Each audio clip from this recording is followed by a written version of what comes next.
Good evening, everyone, and welcome to the very exciting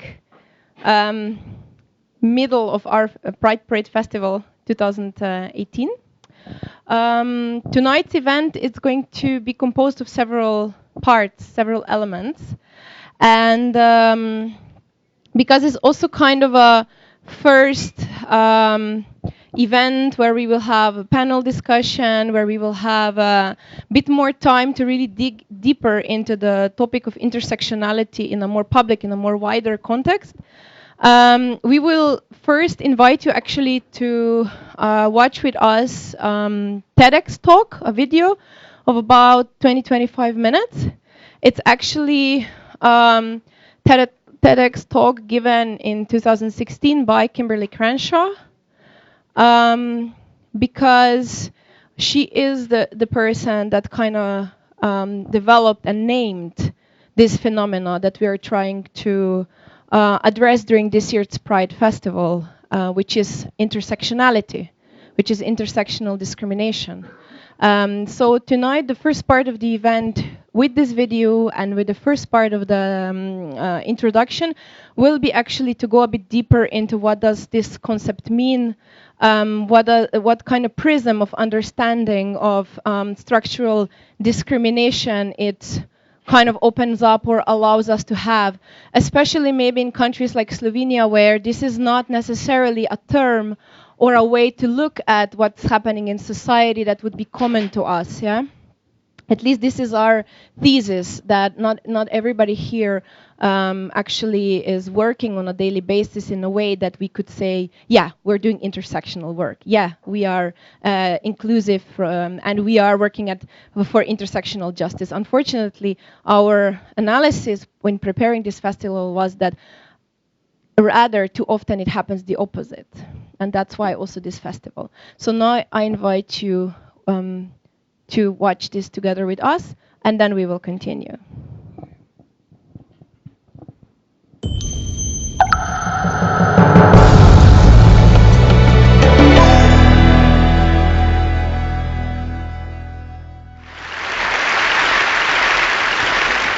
I'd like to try something new. Those of you who are able, please stand up. Okay, so I'm going to name some names. When you hear a name that you don't recognize, you can't tell me anything about them, I'd like you to take a seat and stay seated. The last person standing, we're going to see what they know, okay? All right. Eric Garner. Mike Brown. Tamir Rice. Freddie Gray. So those of you who are still standing, I'd like you to turn around and take a look. I'd say half to most of the people are still standing. So let's continue. Michelle Cusseau.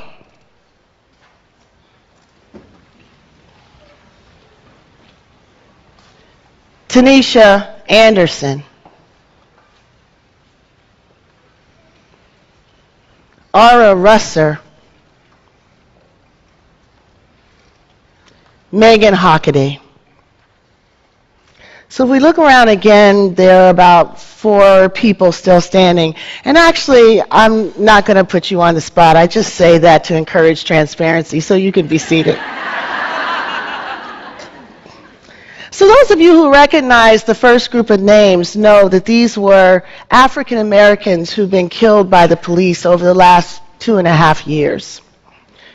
What you may not know is that the other list is also African Americans who have been killed within the last 2 years.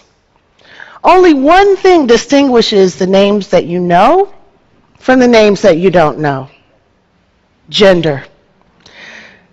So let me first let you know that there's nothing at all distinct about this audience that explains the pattern of recognition that we've just seen. I've done this exercise dozens of times around the country. I've done it to women's rights organizations. I've done it with civil rights groups. I've done it with professors. I've done it with students. I've done it with psychologists. I've done it with sociologists. I've done it even with progressive members of Congress. And everywhere, the awareness of the level of police violence that black women experience is exceedingly low. Now, it is surprising, isn't it, that this would be the case? I mean, there are two issues involved here. There's police violence against African Americans, and there's violence against women. Two issues that have been talked about a lot lately. But when we think about who is implicated by these problems, when we think about who's victimized by these problems, the names of these black women never come to mind. Now, communications experts tell us that when facts do not fit with the available frames, people have a difficult time incorporating new facts into their way of thinking about a problem. These women's names have slipped through our consciousness because there are no frames for us to see them, no frames for us to remember them, no frames for us to hold them. As a consequence, reporters don't lead with them, policymakers don't think about them, and politicians aren't encouraged or demanded that they speak to them. Now, you might ask, well, why does a frame matter? I mean, after all, an issue that affects black people and an issue that affects women, wouldn't that necessarily include black people who are women and women who are black people? Well, the simple answer is that this is a trickle-down approach to social justice, and many times it just doesn't work. Without frames that allow us to see how social problems impact all the members of a targeted group, many will fall through the cracks of our movements, left to suffer in virtual isolation. But it doesn't have to be this way. Many years ago, I began to use the term intersectionality to deal with the fact that many of our social justice problems like racism and sexism are often overlapping, creating multiple levels of social injustice. Now, the experience that gave rise to intersectionality was my chance encounter with a woman named Emma DeGraffenreid. Emma DeGraffenreid was an African-American woman, a working wife, and a mother. I actually read about Emma's story from the pages of a legal opinion written by a judge who had dismissed Emma's claim of race and gender discrimination against a local car manufacturing plant. Emma, like so many African-American women, sought better employment for her family and for others. She wanted to create a better life for her children and for her family. But she applied for a job and she was not hired, and she believed that she was not hired because she was a black woman. Now, the judge in question dismissed Emma's suit. And the argument for dismissing the suit was that the employer did hire African Americans and the employer hired women. The real problem, though, that the judge was not willing to acknowledge was what Emma was actually trying to say. That the African Americans that were hired, usually for industrial jobs, maintenance jobs, were all men. And the women that were hired, usually for secretarial or front office work, were all white. Only if the court was able to see how these policies came together would he be able to see the double discrimination that Emma DeGraffenreid was facing. But the court refused to allow Emma to put two causes of action together to tell her story because he believed that by allowing her to do that, she would be able to have preferential treatment. She'd have an advantage by being able to have two swings at the bat when African American men and white women only had one swing at the bat. But, of course, neither neither African American men or white women needed to combine a race and gender discrimination claim to tell the story of the discrimination they were experiencing.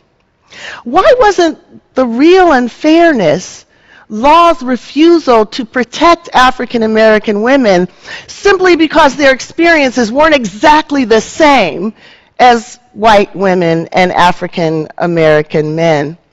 Rather than broadening the frame to include African American women, the court simply tossed their case completely out of court. Now, as a student of anti-discrimination law, as a feminist, as an anti-racist, I was struck by this case. It felt to me like injustice squared. So first of all, black women weren't allowed to work at the plant. Second of all, the court doubled down on this exclusion by making it legally inconsequential. And to boot, there was no name for this problem. And we all know that where there's no name for a problem, you can't see a problem. And when you can't see a problem, you pretty much can't solve it. Many years later, I'd come to recognize that the problem that Emma was facing was a framing problem. The frame that the court was using to see gender discrimination or to see race discrimination was partial, and it was distorting. For me, the challenge that I faced was trying to figure out whether there was an alternative narrative, a prism that would allow us to see Emma's dilemma, a prism that would allow us to rescue her from the cracks in the law, that would allow judges to see her story. So it occurred to me, maybe a simple analogy to an intersection might allow judges to better see Emma's dilemma. So if we think about this intersection, the roads to the intersection would be the way that the workforce was structured by race and by gender.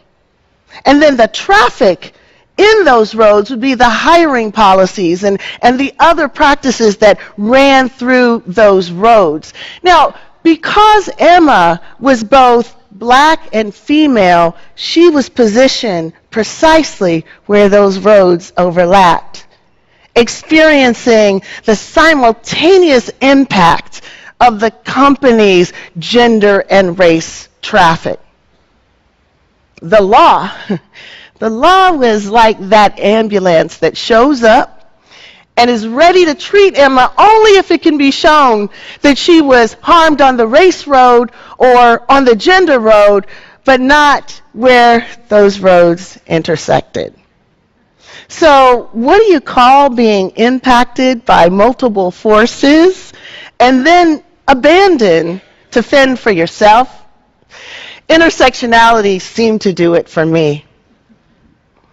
I would go on to learn that African American women, like other women of color, like other socially marginalized people all over the world, were facing all kinds of dilemmas and challenges as a consequence of intersectionality, intersections of race and gender, of heterosexism, transphobia, xenophobia, ableism.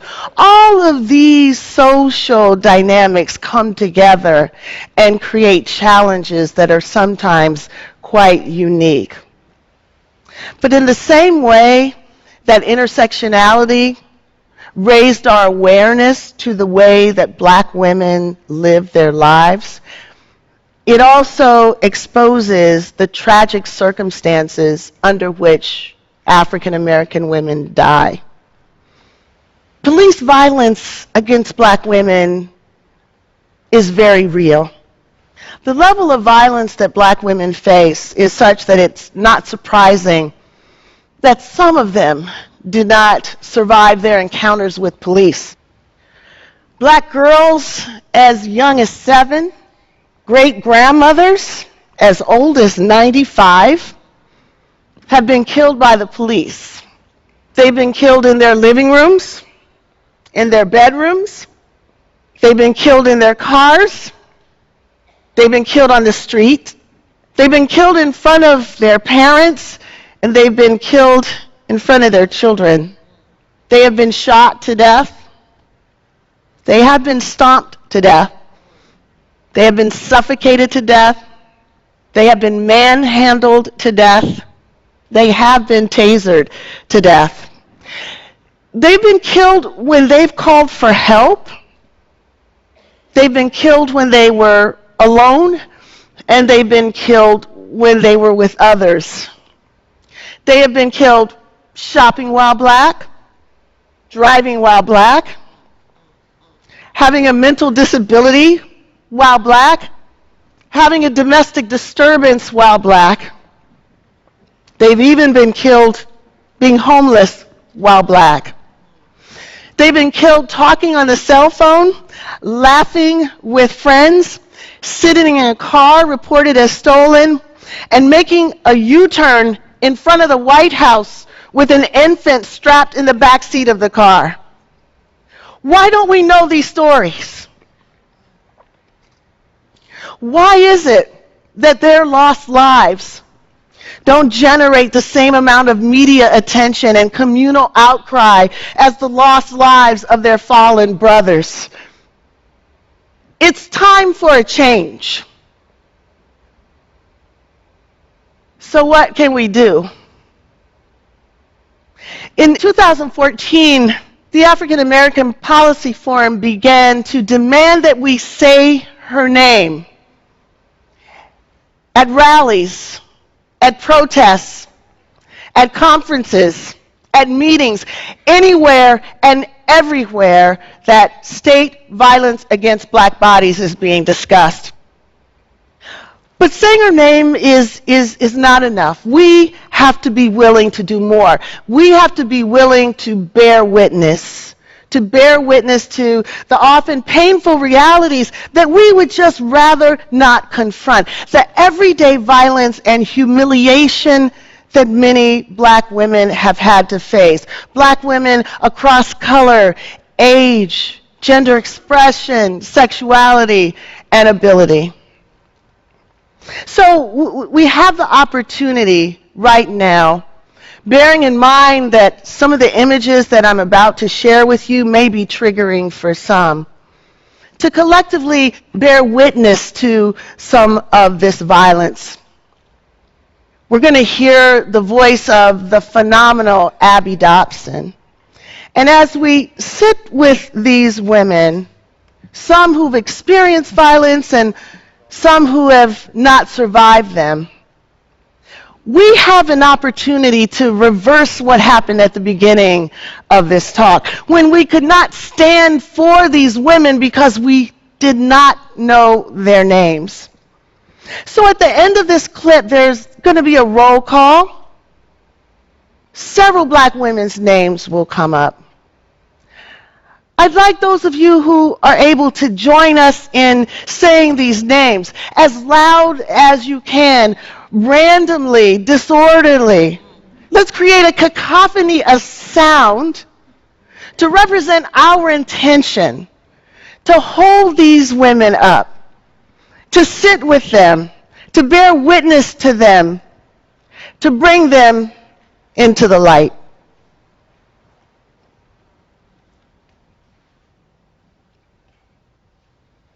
Say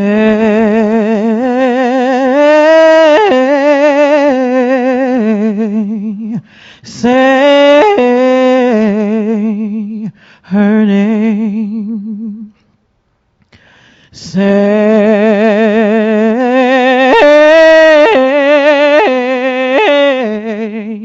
Say her name. Oh,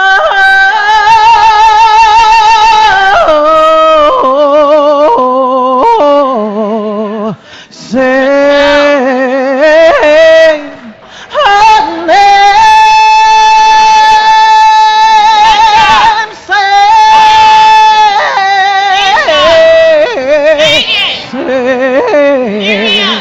Say Her name. India! Say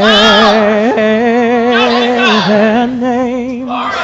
For all the names I'll never know.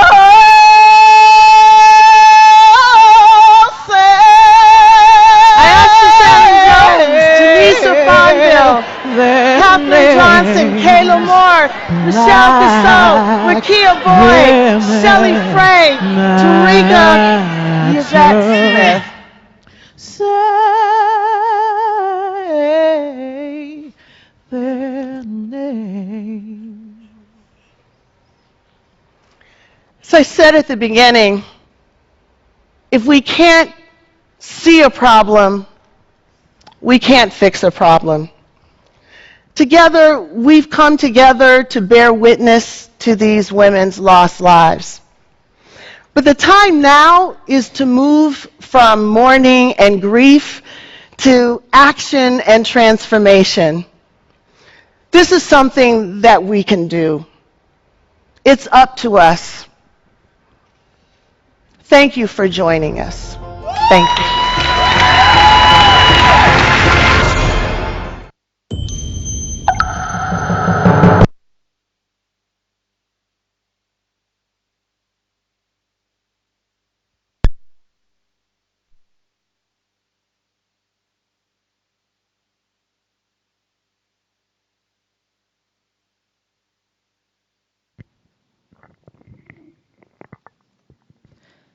Can you hear me? Okay.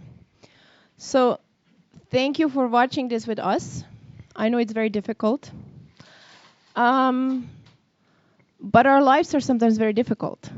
And I think we're here because of also the last sentences of Kimberlé Crenshaw. It's because also after remembrance and after grief and after sadness also comes rage and come other things and comes a call for action. So always when we try to tackle something, yes, it's important to go a little bit deep maybe and to uncover things that are difficult, but always with a purpose to be able to do something about it. So now I think for the next part I will invite our colleague Nina Perger. Nina is this year's authors of our festival political message, and I would just like to give you the floor to explain a little bit background of our political message, a little bit go into the content, how we chose to address it this year. So the floor is yours, and after that we'll have an open panel to go into a couple of individual issues and things connected to this discussion.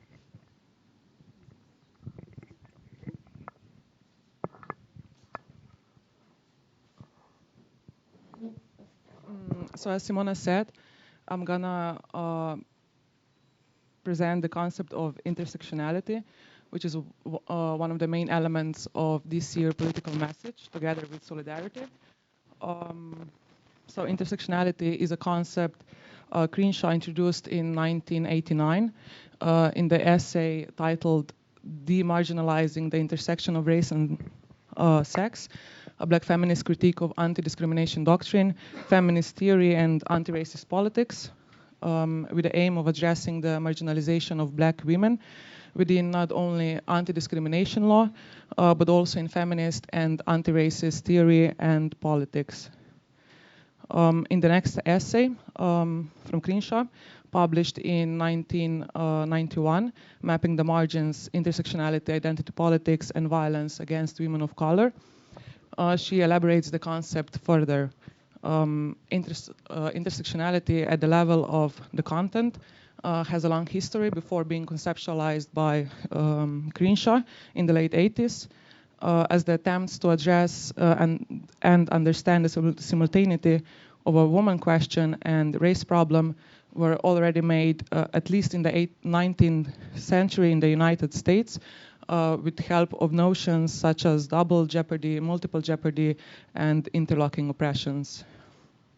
So in line with practical dimensions of critical race theory, alongside legal studies, where the concept as such was developed, the goal was not simply to understand social power relations or to limit the concept of intersectionality to specific axes of discrimination, for example, race and gender, but to make visible dynamics of interlocking systems of oppression that most often remain hidden and invisible at the level of intergroup relations, as well as at the level of intragroup relations, in order to transform them. So in Crenshaw's first text, she critically examines how single-axis analysis distorts the experiences of Black women, as multidimensionality of oppression is reduced to a singular systems of oppression that are perceived to be mutually exclusive or even opposed to one another.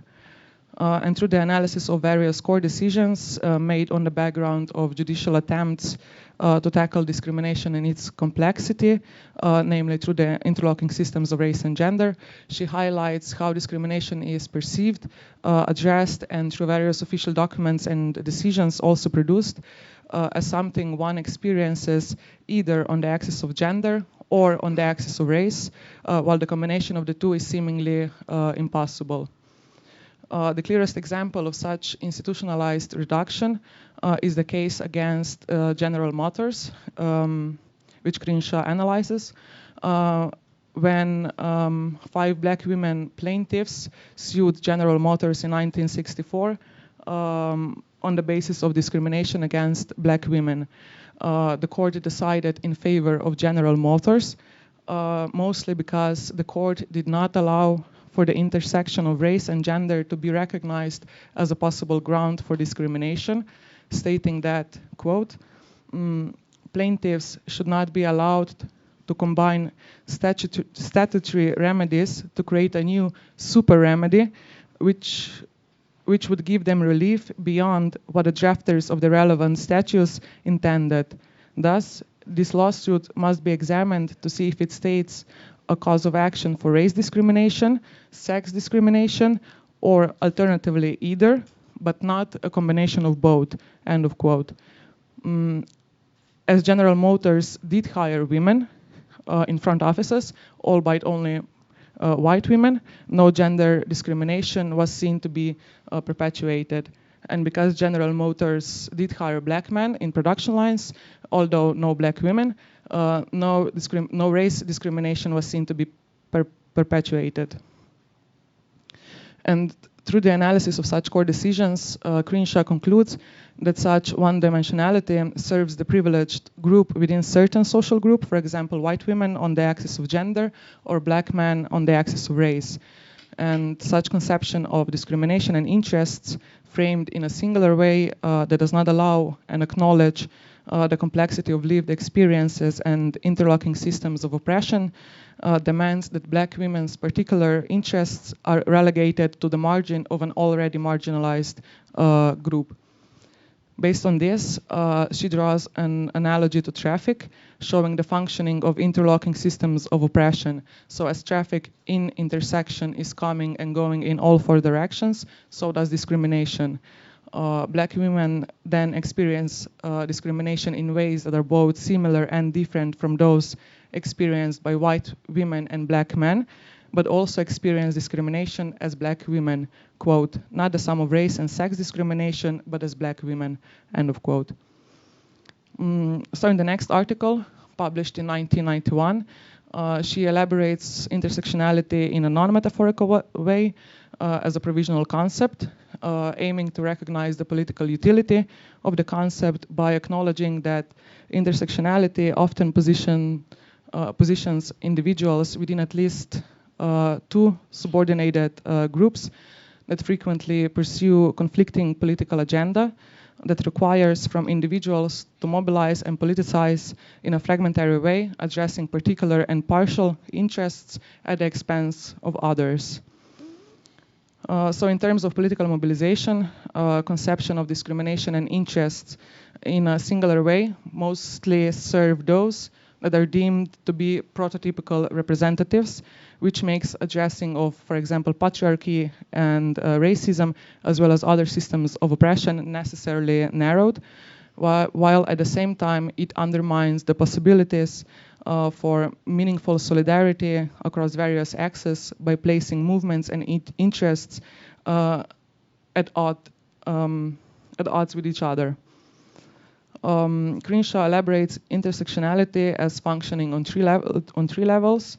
That is structural intersectionality in terms of addressing how lived experiences, for example, actual experiences of violence and rape, of those leaving the intersection, is qualitatively different from, for example, white women. The second level is political intersectionality, highlighting how political mobilization processes grounded in single-axis understanding of discrimination result in marginalization of interests stemming from particular intersections. The third level is representational intersectionality, aiming to address how interlocking systems of oppression function to produce at least doubly burdened images of those groups at the intersections, for example, the images and the representations of black women. So to sum up, intersectionality as a tool for thinking about and addressing the lived experiences in their complexity insists that multiple co-constituting analytic categories are operative and better equipped to address institutionalized practices and lived experiences. That is better equipped than one foundational category, for example, class, to which we merely add other categories. So it is a tool that enables us and demands that categories of oppression are read and addressed simultaneously. It gives us insight into experiences that are otherwise flattened out and made universal, despite them being particular and belonging to a specific interlocking of various identities that produce a form of privilege within otherwise marginalized group, for example, white women. Despite some critiques stating that intersectional understanding limits the scope of political mobilization by producing divisions and supposedly regressing into a form of individualism, it is seen and it is taken up by social movements and activists for starting, quote, difficult conversations required for successful coalition building, end of quote. It is sometimes seen that intersectional understanding is divisive because it breaks up an ideal of a united front of various social groups, for example, women of LGBTIQ+ community, people of color, and similar. That is groups that are seen to be most effectively fighting its own battles on their own. But addressing oppression in the intersectional way does not produce divisions and conflicts. It only makes them visible, that is, makes visible already existing divisions that were made silent and invisible, that were made non-existent in the attempt to set up clear and homogeneous agenda which constituted certain interests grounded in specific intersections as particularly particular, too marginal, or even too damaging for them to be represented and demanded in political agenda framed by one-dimensional understanding of discrimination and marginalization. Crenshaw then effectively conceptualized what so many of those living in the intersection already know. You cannot separate these identities apart, prioritize one over the others. We are all of these things. Or as Audre Lorde writes, quote, as a black lesbian feminist, I find I am constantly encouraged to pluck out one aspect of myself and present this as the meaningful whole, eclipsing or denying the other parts of self. But this is a destructive and fragmentic way to live. A single-axis, one-dimensional approach to social change, for example, advocating just for women's rights or advocating for marriage equality, only addresses part of the problem. So in this line, intersectionality makes visible new avenues of cooperation, coalitions, and solidarities. It closes down the possibility of some particular interests of the privileged members of marginalized groups to be made universal, demanding for social power relations to be recognized not only as external to a marginalized group, but also to be recognized as its internal part. As such, intersectional understanding opens up space for pursuing multiple interests, goals, and agendas that are built on intersections and solidarities, the need for which the concept of intersectionality clearly put forward when revealing and calling for resistance against the normative internalization of political fragmentation.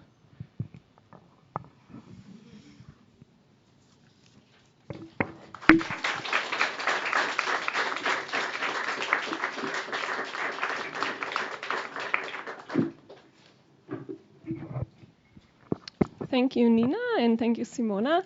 Now I will invite to the stage our guests who are here for the discussion.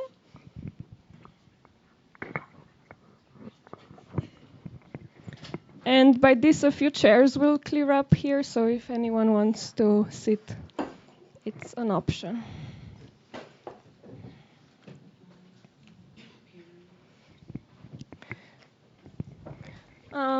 Hi, I'm Naya, and I will be moderating this discussion. I will ask the guests to introduce themselves, but first I'll say a few words.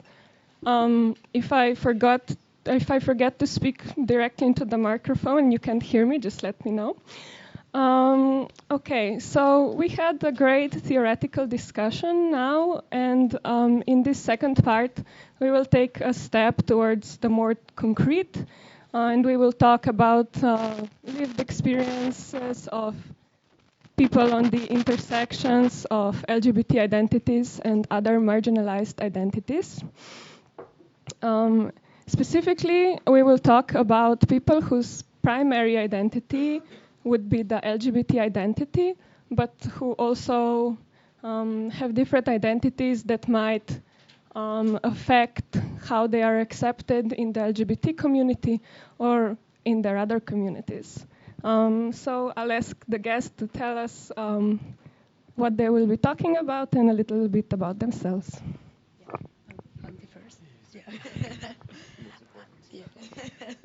Hello. I hope my voice is here to be heard because this is my original voice, so I'm not sick or fever or anything. Just have to say. I'm Juliana Brandt. I come from Finland.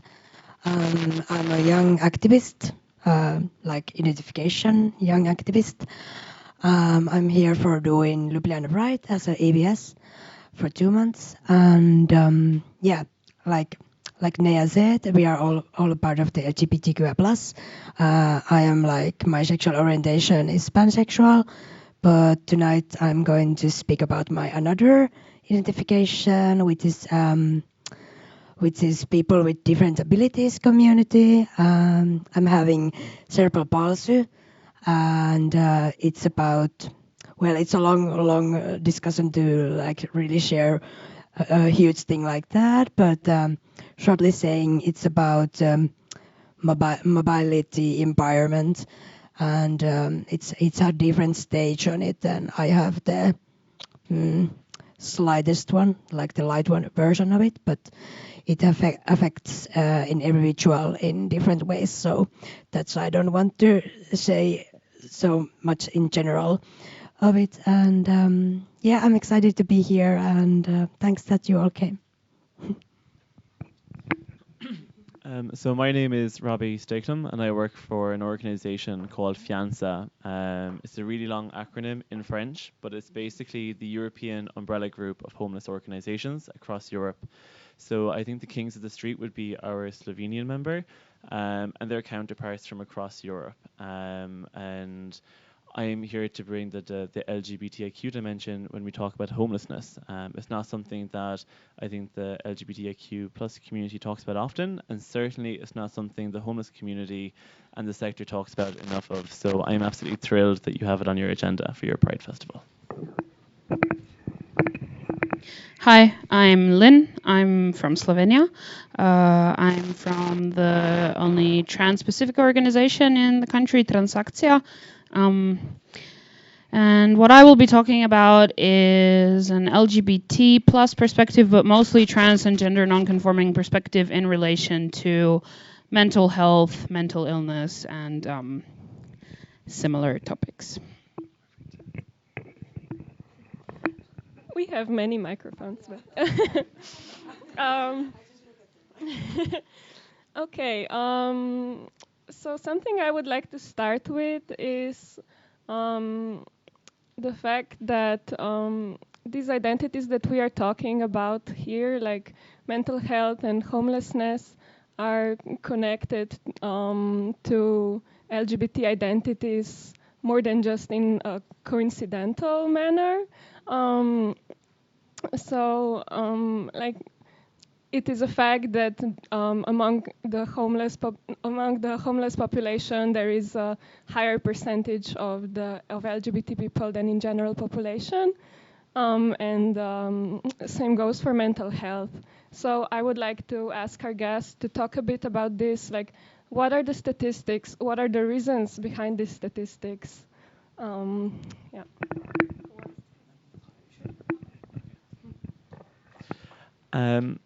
Okay, so there's definitely a connection between identifying as LGBTIQ+ and being at a heightened risk of becoming homeless.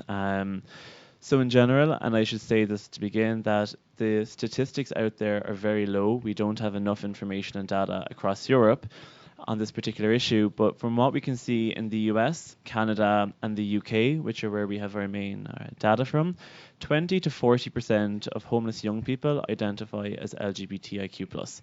And that's enormous. If you're talking about 40% of young people coming to services, they have a totally different set of needs and supports from the adult population, from women's homelessness, from migration and refugee homelessness services. I think that's something that we don't talk enough about, because it means that when you come to the service, you have a very different background and you have a very different set of needs and supports that you're looking for. And so that's kind of some of the statistics and the data. What's the reason behind that? I mean, it's not rocket science. It's because LGBT youth are being rejected by their families. And while, again, we don't have enough reports and data, we can see that in the UK, 70% of LGBT youth who are homeless cite family rejection or family conflict as the number one reason for becoming homeless.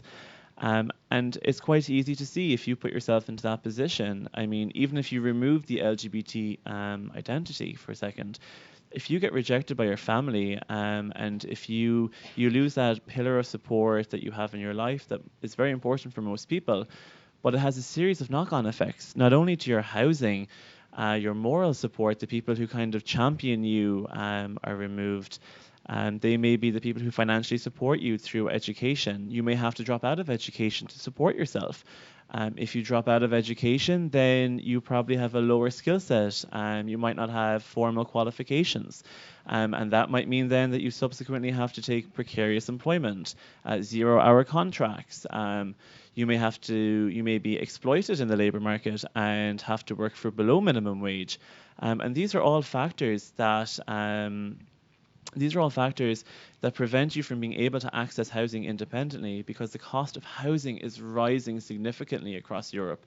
And if you don't have access to a steady income stream and you're not privileged enough to no longer have the support of parents or family or guardians, it's a recipe for homelessness. And we can get into this later about the visibility and other issues, but then it gets into this whole situation of, are homeless services able to respond to the needs of the LGBT identity? But I think we can come back to that in a minute. Yeah, sure. So why is there an intersection of LGBT people with issues in their mental health or mental health illnesses? I think, like for all the topics that we're talking about, also for this one, this is a structural reason. And it's really important to highlight that it's really hard to expect from someone to come out as any identity under the LGBT plus umbrella in systems which erase us all and deny us all. And when it comes to mental health issues, what happens is that mental health topics are not seen as the fault of structural systems, but rather they are made very personalized, and people are not seen as, oh, you have something that you need support with, but they are rather seen as, oh, you're not able to deal with this world, which is very, very, it works on very hyper-productive binary capitalistic systems, and basically it sets us up for failure, and we are then seen as these individual failures rather than, oh, we are products of a system that basically doesn't enable us to be who we are from the get-go. Statistics-wise, it's really hard to talk about LGBT and mental health statistics for Slovenia because I am not aware of any statistics that would exist specifically on this topic. So I basically, and definitely not for trans topics, so I found a survey from Ireland from 2012 in which 162 people from the whole UK participated, and so trans and gender non-conforming people, and out of those 44% of respondents reported self-harm.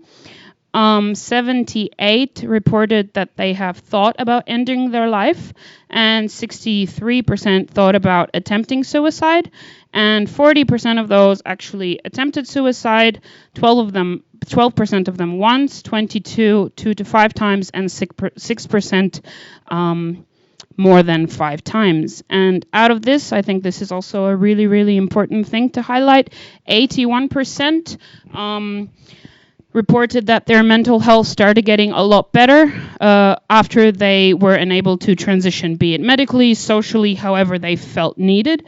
And this brings us back to another topic that I will talk about in another question, I guess. Thank you. Okay, so this was the first question about how these identities are connected to LGBT identities, but I think it's important to mention that to some level they are also connected to themselves, to each other. So I want to ask, having different abilities, how is that connected, for example, to mental health? Do they affect each other? Does one affect the other, or vice versa? And especially maybe among LGBT people. A lot of questions. I want to highlight that I can, of course, speak my experiences, not about every different ability. So I know much, but for me, it's the thing that is also structure, because of course, we are not simple human beings. We have different dimensions on us, and of course, mental health is one of them. Also, with people with different abilities, and we also, as we raise and grow up in a world that is full of heteronormative and cisnormative, we also grow up in societies that are very, able-bodied normative, and that are waiting you to be perfectly able to do stuff, or that it's a massive oppression, because if you have different body function, what is not something that is not normative, I want to do this because I don't know what normal is, and I don't like the term normal. I want to also highlight that in discussion we are speaking about people with different abilities, because for me, if you say disabled people, it sounds like disabled comes first and person comes then. And for me, we are person first and something else then. So, and also for me, the term disabled is a similarity with the term less abled. So I know that it's very hard because I know these little differences in Finnish, but in English we are very used to use, I guess, a disabled term. But I try in my own activism be very aware of these language things and try to say things differently and more honored, and the way that I want to people also speak about me when we are speaking about my cerebral palsy. I really want to be spoken about someone who has different ability and not like less ability towards norm. Sorry, this was very long, but I really want to highlight it because ableistic language is very normalized and very present and everything. But yeah, back to the mental health. Like I said, there is huge oppression and discrimination if you have different body or you function differently, because the society does not see that it's different function. It sees that it's not normal function, or it's less function, or it's wrong function, and that's of course because you cannot escape how you are able to do things. You never cannot escape it. So it's always there. And as a young age, when I was like 15, I experienced a lot of pressure to be something else, that person with CP, because it was not norm. It was not norm in my little hometown, but it was not norm in wider society. And I wrote to my diary that I really want that someone cut my wrong leg off, because I cannot stand the way that I am in the world, but people always like punction me, like, yeah, but because you have CP, you are not able to do this and this and that. And there's a lot of like saying, like, people with different abilities, we hear a lot like, yeah, but you cannot do this and this and that from people that have able bodies. And it's very, how do you say, like very hierarchy way of telling, because it also assumes that we cannot know what is best for us. And yeah, there's a lot of mental health things that can affect us, because we are not very seen, very visible, which is pretty clear, because actually people with different abilities are the largest minority group in the world. But still, we are not very visible. And yeah, this was long question answer, but yeah. Thank you. I want to pose a similar question in relation to homelessness. So, how do homelessness and mental health issues affect each other? Maybe just to begin with, I'll answer your question, don't worry, but I'll go back to two more points. I think the point you made is really, really important in terms of the language that you use and how you talk about different groups. And when it comes to homelessness, one thing we try and do more and more is to say people with experiences of homelessness, because it's the exact same idea that they're people first. And sometimes when we say homeless people and things like that, it can act to almost dehumanize the people that you're working with. And the second thing I just really want to reinforce, and I didn't say in my opening remarks, is that identifying as LGBTIQ+, it should have absolutely no bearing. It has no bearing really on your ability to manage a house or a home or to get an income. It's the bias and the prejudice and the homophobia and transphobia of other people that is projected onto the LGBTIQ+ community that creates a situation of homelessness. And I think that's something that's very important that we don't. My intention is never to say that it's the person's fault because they come out. It's because of how they are received. When it comes to the issue of mental health, it's a huge issue. If you look at any statistics, and it's not just with the LGBT community, it's across the homeless sector. Homelessness as an experience is incredibly traumatic. People move from they move into like what we call like flight or fight mentality, and they're in survival mode. If you don't know where you're going to be sleeping tonight, if you don't know where your next meal is going to come from, you're not thinking about your education or your employment or the long term. You are under a constant situation of stress and trauma, and it creates a lot of anxiety, it creates stress, it creates depression. And across all groups that you see, it creates mental health problems. Absolutely. Thanks. Do you want to add anything, Lynn? Okay. So then I want to refer to something that has been already mentioned, talking about how people with these specific experiences are accepted in LGBT circles. Since this is like an important part of their identity, but maybe the situation is not so rosy. Does anyone want to talk about the experience of ableism in LGBT circles? Is ableism is, in case anyone doesn't know, discrimination based on different abilities. Do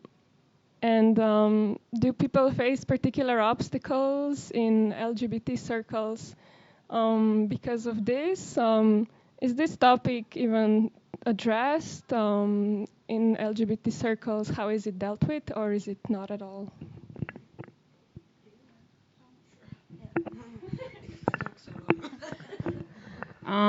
Again, I can only talk for Slovenia because I have no idea how it is in other countries, but I hope it's better than here. Basically, I think that this topic, as within the LGBT plus community or organizations, is not really discussed specifically at all. Like, we might talk about it within our own organizations and with our own members or at like support groups and stuff, but on a wider public level, I can't recall this topic really being specifically discussed.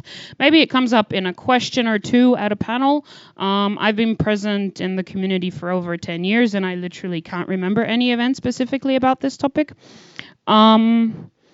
And I also think that kind of what I said in the start about how the structure of this and the system we live in, it's not something that exists in the straight and cis world and then doesn't enter the LGBT plus world. I think it's the same system within the smaller population.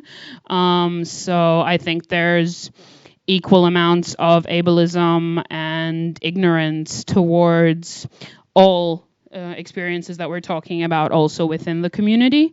Sometimes even more, but again, that is my personal feeling because I spend most of my time in the community and I'm not really exactly sure what happens on a very real basis outwardly to it.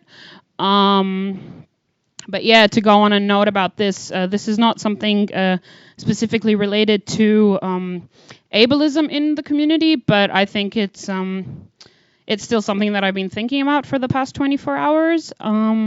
Yesterday, the World Health Organization removed trans from the ICD as a mental health diagnosis. This is something that is of massive importance. The same thing happened for homosexuality decades ago. And I'm sorry to say, but not all LGBT organizations that work in Slovenia reported about this on their social media. So I think that this goes to, it's a showing of how important these topics are. And I'm pretty sure that if decades ago Facebook existed for homosexuality, everyone would be talking about it. So it talks again about groups within groups and then within groups and how things go. Yeah.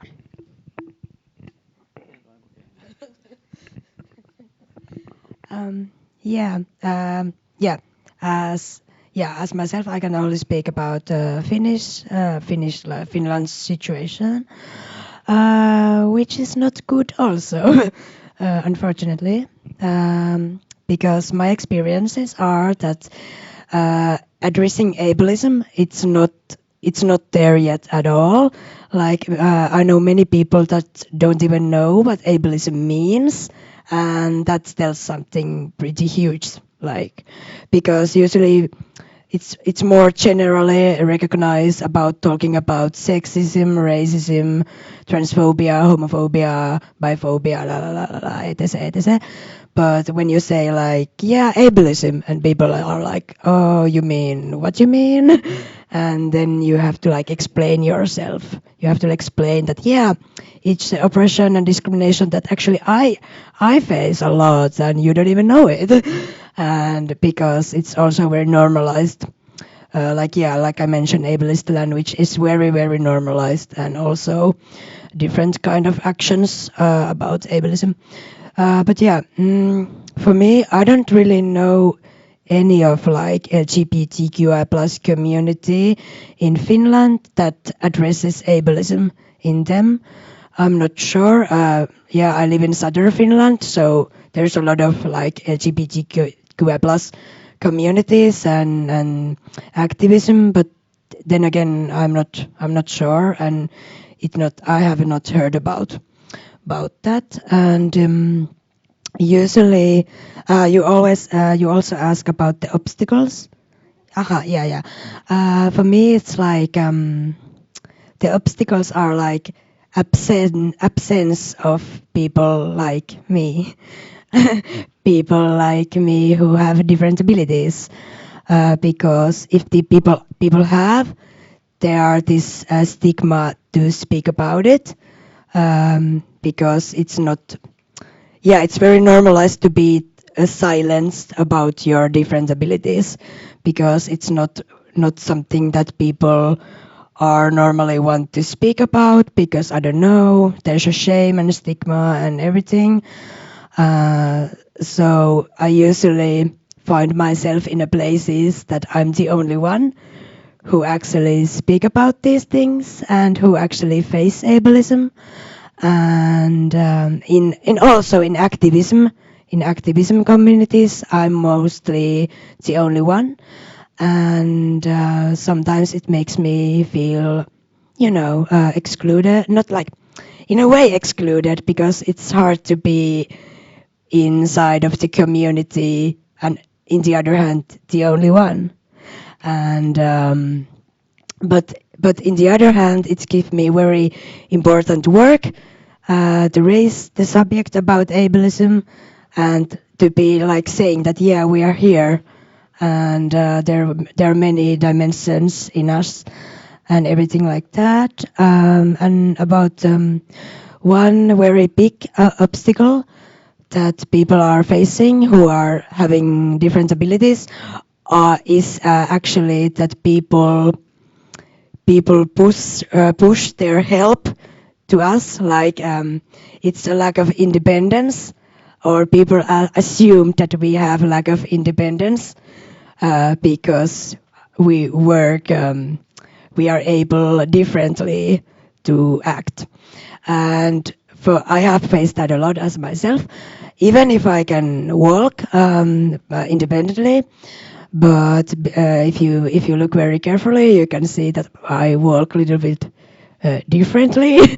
So random people on the streets offer and push help to me, like, oh, I can take your hand and guide you across the streets. And I'm like, what the fuck are you doing? Like don't come up to my personal space, and I'm perfectly fine and I don't need help. And people really think that it's very how to say, good way of like saying like, of course I offer help. Yeah, but it's a different like offer help and then push your help. And also I'm very raising the thing that, yeah, if I need help, I can tell you when I need help and what kind of help I need. It's not the thing that you have to be always there to offer your help, because it makes me feel myself awkward and less abled and less independent.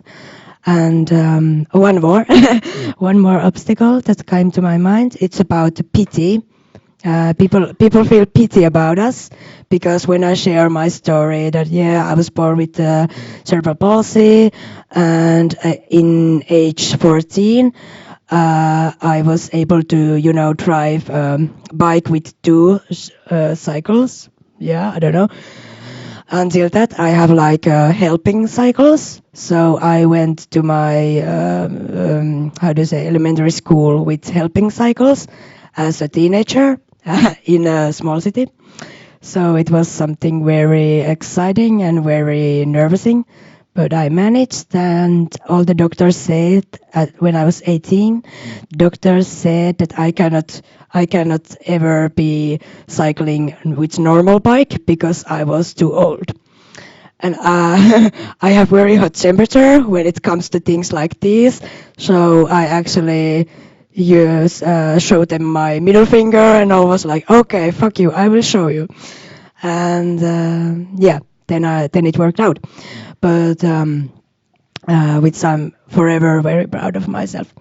But yeah, especially when I have this different bike, people were pitying me a lot because they were like, oh my God, how you can go city center with that bike because people are staring at you. And I was like, you know what, I'm very used to that people are staring at me and I really like the attention, so let's go. But the most important was also that there was little children that always like show the finger to me and ask from their parents like, Mommy, why does girl have a bicycle like that? And what was most surprising to me was that parents said to their children like, don't ask those questions. They like shut them down. And it was like, or they say like, I don't know. And it was very shocking to me because, of course, I'm always been this person who wants to share my story, or like right here, right now, right here, and raising awareness. So it was very shocking that people are like shut things down, and yeah. But yeah, there's a lot about pity against us because, yeah, people assume that we cannot live like normal lives or have normal relationships or whatever, and I don't really like that. And I'm always answering like, you know what, I really like my life with this. Don't assume that everyone want to have able bodies, because especially I don't want to have able body. I love my body and my function like this, and thank you and have a nice day. So yeah. So yeah. Thank you. Ravi, would you like to add something also on the topic of obstacles that people with experience of homelessness face in LGBT circles? If you have something to add. Oh, sorry. Yeah, I think it's quite a complicated question, and it's also a very simple answer. And it goes back to the TED talk, that the reason that this issue hasn't been dealt with, and the reason why in some places we see 40% of young people who are homeless identifying as LGBTIQ+, is because it's invisible and it's not there, and it's not something that's discussed, and there's no framework to have this conversation. And if you think about it more broadly, the way I usually break it down is LGBT homelessness is hidden and removed from three key groups of people who we need support from to combat it. The first is homeless service providers, the organizations that I represent. Our homeless services have traditionally been developed for men in their 30s or their 40s with an alcohol or drug addiction problem. That is the stereotype of homelessness. And 15, 20 years ago, that probably was the most common form. It's not anymore. The demographics of homelessness have changed enormously over the last 10 to 15 years. But the problem is that the most visible form of homelessness is rough sleeping. And rough sleeping, on all the research will show you this, is predominantly done by males in their 30s or their 40s. And therefore, if you're talking about young people or the LGBTIQ+ identity or women's homelessness or refugee and migration, it's not seen in the public eye. And that's a major issue, because when it comes to making laws and policies, they're totally removed. So if you're a homeless service provider, you don't see LGBT youth on the street. And there's this huge problem called, it's a very academic term, institutional erasure, which a lot of homeless service providers engage in, because they historically have never collected data on the sexual or gender sexual orientation of clients and service provider, or of their service users. And this creates an issue then, because if you go to them and ask, do you come across young trans or gay or lesbian homeless people, they'll say no, it's not an issue. They come to the service, but they're not capturing it because they're not asking the right questions. So then that creates an issue, because homeless service providers don't ask for laws, they don't ask for money, they don't develop services that can support LGBT youth who are homeless. And what they subsequently do is they sofa surf. They stay with friends. They'll go in and out of the prison service. They'll go in and out of sometimes rehabilitation. They might go into shelters. But shelters are developed, again, generally speaking, for men in their 30s or their 40s. They're not spaces where young people can talk about their sexual orientation or the experiences that they've had. They're not safe spaces for them. And again, service providers say, well, it's not an issue, we don't come across it. They're the first group. The second, I think, a bit more broadly, is the LGBTIQ plus community. When you think of the LGBT community, you rarely think of poverty, and you rarely ever think of social exclusion, housing issues, or homeless issues. And that's a major issue that we have. I think the tide is turning. I don't know if anybody knows ILGA Europe. They're an umbrella group of LGBT organizations across Europe, and I'm working more and more with them and some of their members, and they're really open to discussing this issue. But what I've seen in the last year is that and again, it goes back to the TED Talk, it's just something we don't talk about. And when we don't talk about it, we don't have the policies in place. And then I think the final kind of third place where this LGBTIQ plus homelessness is invisible is the broader public, particularly with policymakers and politicians. But if you look, and it's a broader question around how the community is portrayed in the media, but if you look in like films or TV or magazines, there's the stereotype of the community is very narrow. It's nearly always represented by a white male gay man who is rich and fashionable and might enjoy cocktails, but that is a stereotype that is often perpetrated in the media and in films, and that's really dangerous, because it changes the people's and politicians' perception of our community, and it's not true. It's really not true to light. I mean, if you look at, I don't know if anyone's seen the TV show Looking. It's a HBO TV series. It's really good. But that is a TV show that deals with things around trans homelessness, for example. There's a whole episode around a shelter for LGBTIQ plus youth. But that type of conversation doesn't happen in the broader media. And another TV show, cut me off if I'm going on a rant. But another TV show, and I really do love it, is RuPaul's Drag Race. I'm sure many people in the room probably watch it, maybe? I don't know. Well, I personally, I love the TV show. I watch it every week, and I think it does great things for the community, and it has publicized a lot of things around civil liberties, equality, campaigning, but they never talk. I mean, the conversation can be quite narrow, and there's often conversations around things like Stonewall, and Stonewall is incredibly important. Stonewall is the birthplace of the LGBT rights movement, and they've talked about the roles of drag queens, but actually what they talk about is incorrect. Drag queens weren't the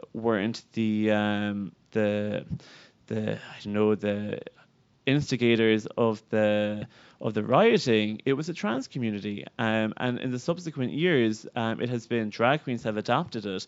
But if you go back to the actual protesters, they identify as trans. They wouldn't call themselves what we now would call modern drag queens. And the other element with Stonewall is that it has totally written out of history the role of the queer street youth, and these were young. These were very young, generally trans or gender fluid youth who were homeless. They lived on the streets of New York City because they had been thrown out by their families from across America, and they had come to places like Manhattan, Greenwich Village, to be with their kind, and they were also the instigators of Stonewall. But when you talk about it, even within the LGBT community, we rarely talk about the role that these homeless youth played. I think that is part of the issue that we have, that there is a history that LGBTIQ plus youth have played in both the homeless sector, but also in the LGBT community, and we don't talk about it. And the less that we talk about it, the easier it is to hide as a problem. And I'll stop there. Thank you. Now I want to turn the last question around a bit, and Robbie already touched on this somewhat.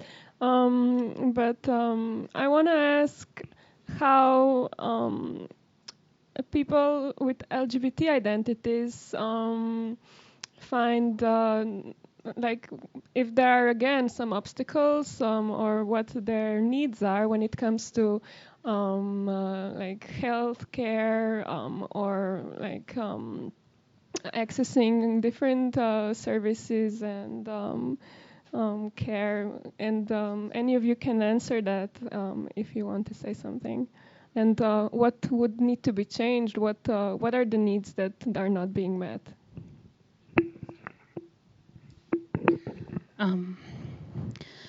Okay, so trans-specific healthcare is a whole topic that we could talk about for days. But basically, what happens to trans people who want to medically transition is that they need to get a diagnosis of mental health for being able to even access hormones or surgeries which would confirm their gender.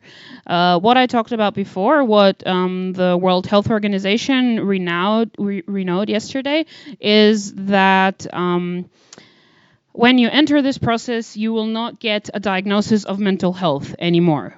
But this is still something that, even though the World Health Organization made this decision yesterday, it's not mandatory for countries to oblige to it. So specific countries still can give trans people mental health diagnosis. It really is depending of the country in which you are. But we can't really say what will happen. But what happens is, in various countries, and Slovenia definitely being one of them, is that when trans people enter the process of medical transition, they do this definitely through psychiatrists, which is the first point of being pathologized. And then the second is also in Slovenia, you have to go through a series of what is called psychological testing, which is basically very disrespectful, more or less IQ testing, and they call it that this is their path of eliminating if trans people have any mental health illnesses, psychosis, whatever. And if these show up through the tests, then people, their transitions are blocked or very much prolonged. This is only talking about like depression or anxiety, more very, very, very intense, but still lighter mental health issues. And if someone comes with, I don't know, schizophrenia or bipolar or something like that, I'm not really sure that they would ever actually be able to transition. So basically, it's a system that first fucks you up, but then you want to get access to yourself, but you can't again because of the system. And trans people in general are not seen, trans people with mental health illnesses are basically not seen as having enough agency to actually know what their gender is. It's like, oh no, you have a mental health illness, and that doesn't mean that you can feel what your gender is. And this is something that is basically the main obstacle in trans-related healthcare. Yeah. I think my wish list, if we were to call it that, for things that we can all do to combat LGBT IQ plus homelessness, it's really simple. First of all, start collecting data. And, there's sensitive ways of doing it. I mean, it doesn't mean that, a young person walks into your homeless service and you ask them straight out, are you gay, are you trans, are you lesbian, it's much more sensitive than that. But you have to have some process in place whereby when you develop a relationship with young people in mainstream home and services, that you can collect this data and you can learn more about what their needs are.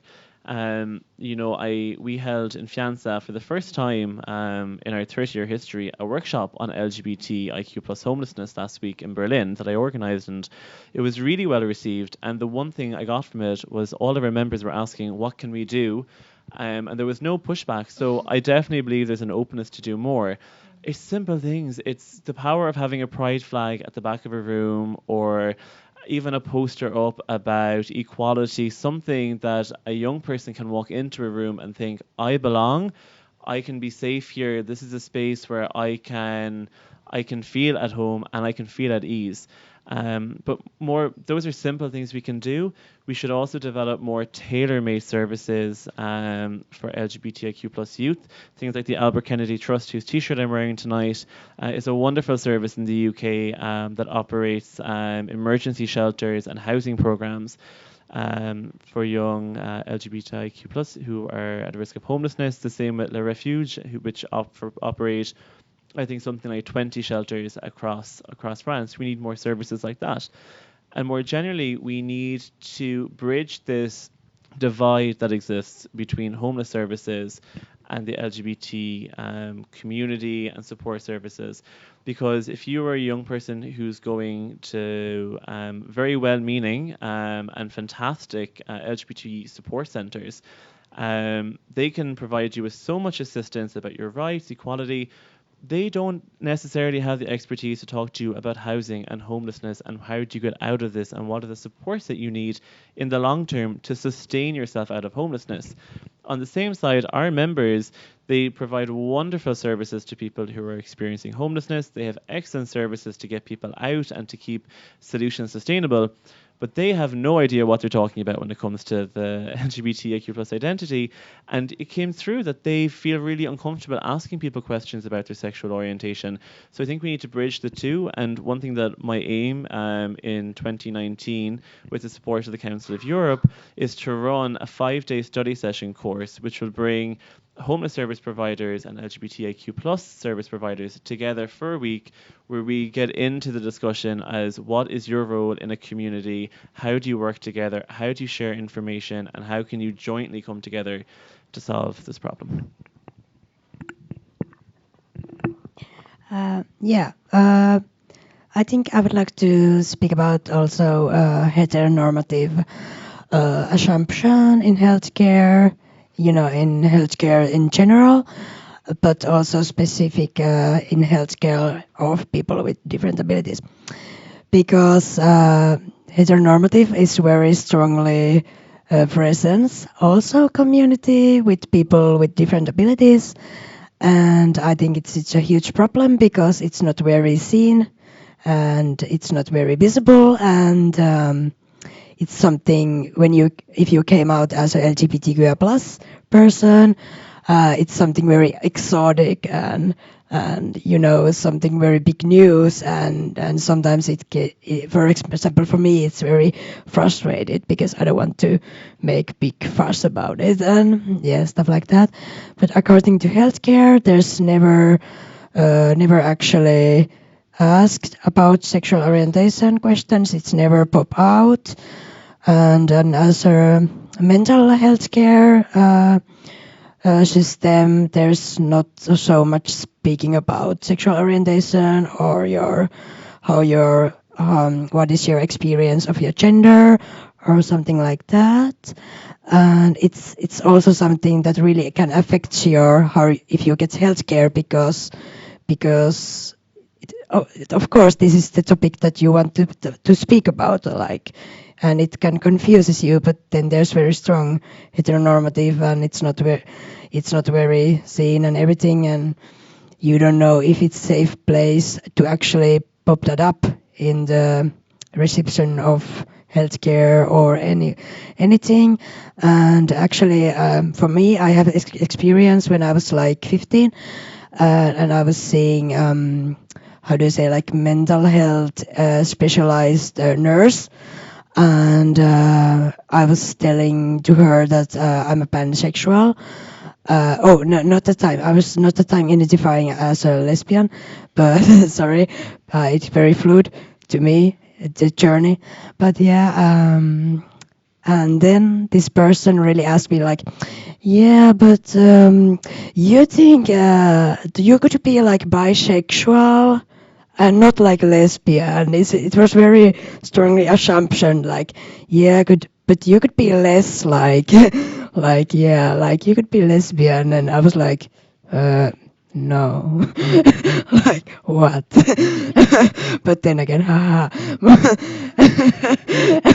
But yeah, but yeah, like what Robbie said, is also about the putting the pride flags in your healthcare center on a wall, or having a book that speak about LGBTQI plus communities in your bookshelf, in your reception room, or anything, because people like us, or I don't know if everyone, but I'm very like scanning person who really scan those little marks and visuals and everything, and it's very important. And yeah, especially in public spaces, that you are not sure if they are safe space for you or if they are not. So yeah, that's a little thing, but it has a big effective in your life. So yeah. Thank you. This is gonna be my last question. And like you talked about that, to feel more welcome, accepted, and to get more care in these places, it could be small things or very large projects. And I also want to bring it back to the LGBT community and ask you, what do you think we can do to make our spaces, our organizations, or just even as individuals, to make LGBT spaces more welcoming to people with different abilities, people with experiences of homelessness, and people with mental health issues?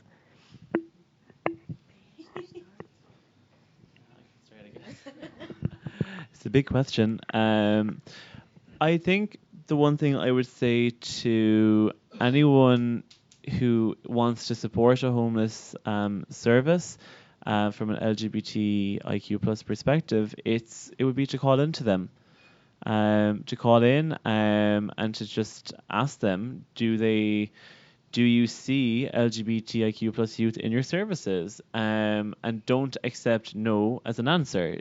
Question them and say, are you sure? Do you ask the appropriate questions? And then bring back to what I said earlier, like point out that, you don't really have any symbol or sign or poster that can say, that says that you are welcoming to the LGBT community.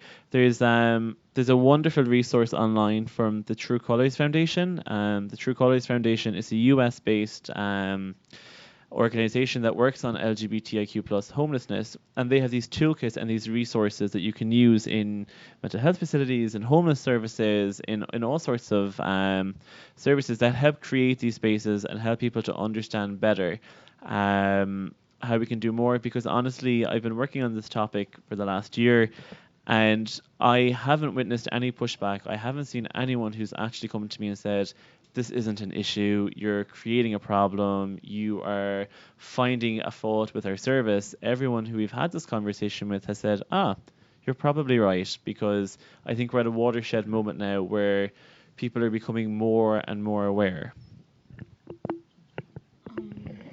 I think I'm going to talk on a bit less structural level than you did now. But it's basically ask people in your community, in your organization that that have certain experiences what they need, and then actually cater to it. So I don't know. Think about how the lights are set up in a room, or what kind of music is playing. Is that maybe like creating overload for someone? It's definitely creating events which are not so predominantly about drinking and sexualization and stuff, where people with mental health illnesses or neurodiverse or whatever, just we can't even go to those spaces, or if we do, it costs us so much that then we need to rest for 5 days. And then this is also kind of a public note to self. It's also just try to have in mind that we don't need to constantly produce, and that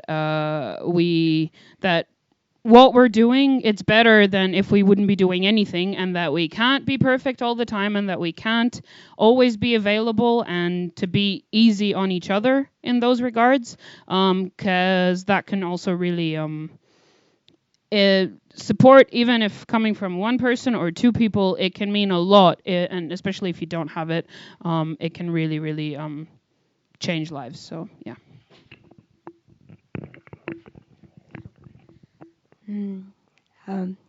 I'm like, where are the stars?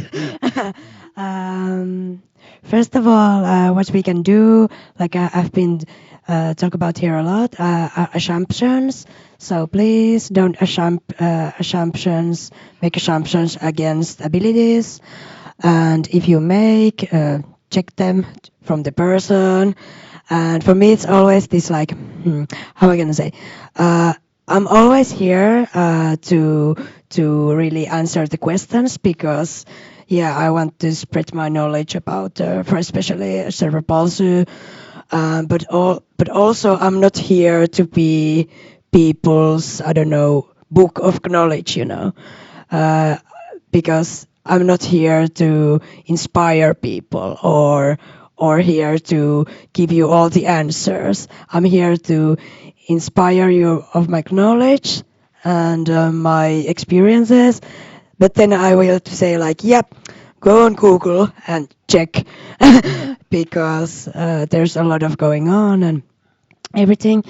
And what else? Like I said, about inspiring, it's a huge discussion actually with people with different abilities, because like today I make an article about how media and public discussions are using people with different abilities as inspirational porn, which actually objectify us and also put us in the box of other, that we are others. And this is a huge topic that I could continue for days, but not now.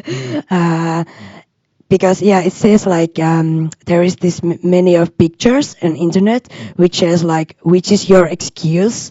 And there is like, I don't know, a little person playing football on a wheelchair, or there is this quote which says like, the biggest challenge is bad attitude or something like that. And then there's this guy without legs or something. And I'm here to say also like, it's not something congratulation, like if I get out of bed, even if I had cerebral palsy, because it's like, it's my life, it's my daily basics, I do my daily tasks, and we are not here to inspire able-bodied people, but we are also not here to make you feel guilty about your own abilities. We are just living our daily lives, and I don't need to be, tap on the back for that or something, because this is reality to me that I've always been and always will be. So don't make that kind of assumptions, or be aware of it if you have to shut them down. And what else we can do? Really just raise awareness about that we are here, that there are lots of different abilities, because like I said in the start, only cerebral palsy it has like 4 levels, and usually what we see on the media is like person with cerebral palsy sitting on a wheelchair or have hard of speaking, and then again there's me who can speak, who can walk, but still I have cerebral palsy. So don't also like, how to say, simplify people with different abilities. And these are all the questions that I hope that people really check out, educate themselves ask questions, but also be aware, like, what kind of questions, because we are not here to, randomly talk about our sex life or something, because that happens a lot to me, actually. People are asking me very, like, direct, like, yeah, but can you have sex? And I'm like, yeah, actually, no, my legs just rub off if I do it, so. Yeah, so yeah, you be aware of questions that you make and stuff like that. Thank you so much. And this is from my side everything, but I would like to now open the space to questions from the audience, and I already see Bruno's hand there. Okay. Hello. The panel discussion was about an hour, I think, right? I have just a thought, which can also be a question. So we started the event watching Crenshaw, a black woman talking about intersectionality, talking about the transit of different parts of our identities then can get us to pretty complicated spaces. So we're watching this TED Talk and we're showing this video to a mostly white-skinned audience, and then we have a panel that is a white-skinned panel, and in an hour the word racism came up only once, the word white came up only once, and I am just wondering, are we using black people as a way to, like, I don't know, because for me this seems like the very process of colonization of black thought and critic. I don't know what you think about that. Also, for example, Stonewall was mentioned, but the fact that mostly the people that were Stonewall were people of color, Marsha P. Johnson, Sylvia Rivera, also most of them were drag queens because they were trans women, that the only way of getting money was either sex work or performing at bars. So they were trans women, yes, who were also drag queens because the two are not mutually exclusive. I'm just wondering, like, are we colonizing black theory and using it in our advantage? Because black people are also disabled, are also homeless. You go to Harlem, there's where the ballroom scene started, they were all blacks. Black people are also trans. CC McDonald was imprisoned in a men's cell because she was just defending herself, and the other cis white man, nothing happened to him. And this is not being addressed. I think that as white people, what white people should do is actually talk about these issues, and these issues were not tackled in this panel discussion. Yeah, I think you make a good point, and I agree with you. The part of the reason is that tomorrow there will be discussion specifically about racism. So there will be talked about, like, people whose primary identity is connected to their race or ethnic identity, and then are also secondarily LGBT people. And then today we focused on these specific identities, and since all of us here are white, I personally didn't feel like it's our place to talk about race, because it was mostly the discussion was mostly focused on our personal experiences. So that's kind of the reason, but I do agree with you. Yeah.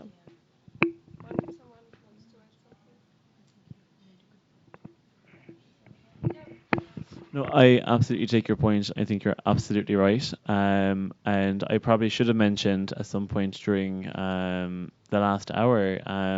But the problem that we have from my sector is just a huge lack of data when it comes to this issue in general. When we talk about LGBT, IQ plus, homelessness, and when it comes to actually segregating that data further down, it doesn't exist.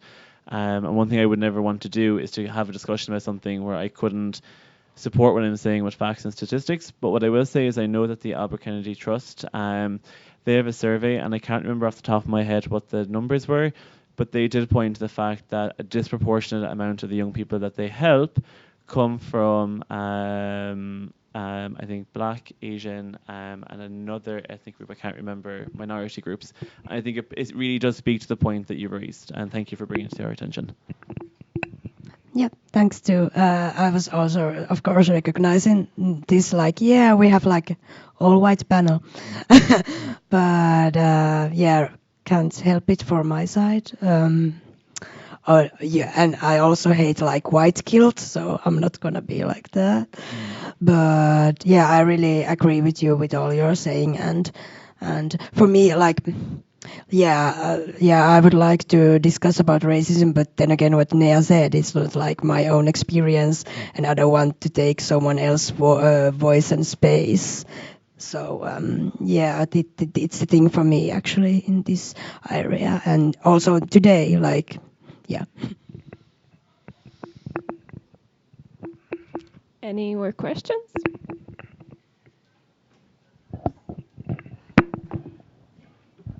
I have a question for Robbie. Since you work with, I guess, groups that help people who are homeless, have you ever had any contact with religious charitable organizations, and have you had any conflict with them with regards to your work with LGBT people or anything like that? With charitable organizations? Yeah, like religious charity organizations. No, not that I can think of, to be honest.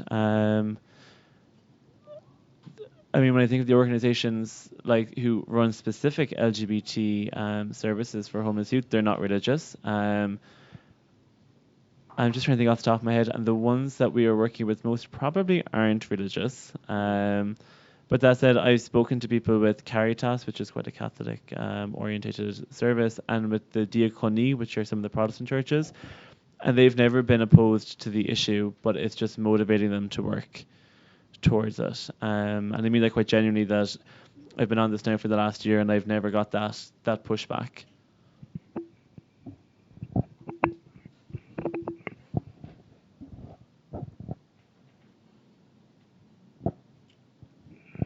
Anything else?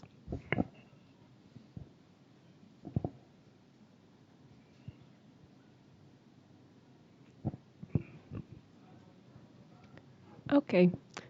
If no one has further questions, I will close the official part of this panel, but I think we'll be around and open for more questions. Thank you all very much for coming and for your questions, and have a nice day.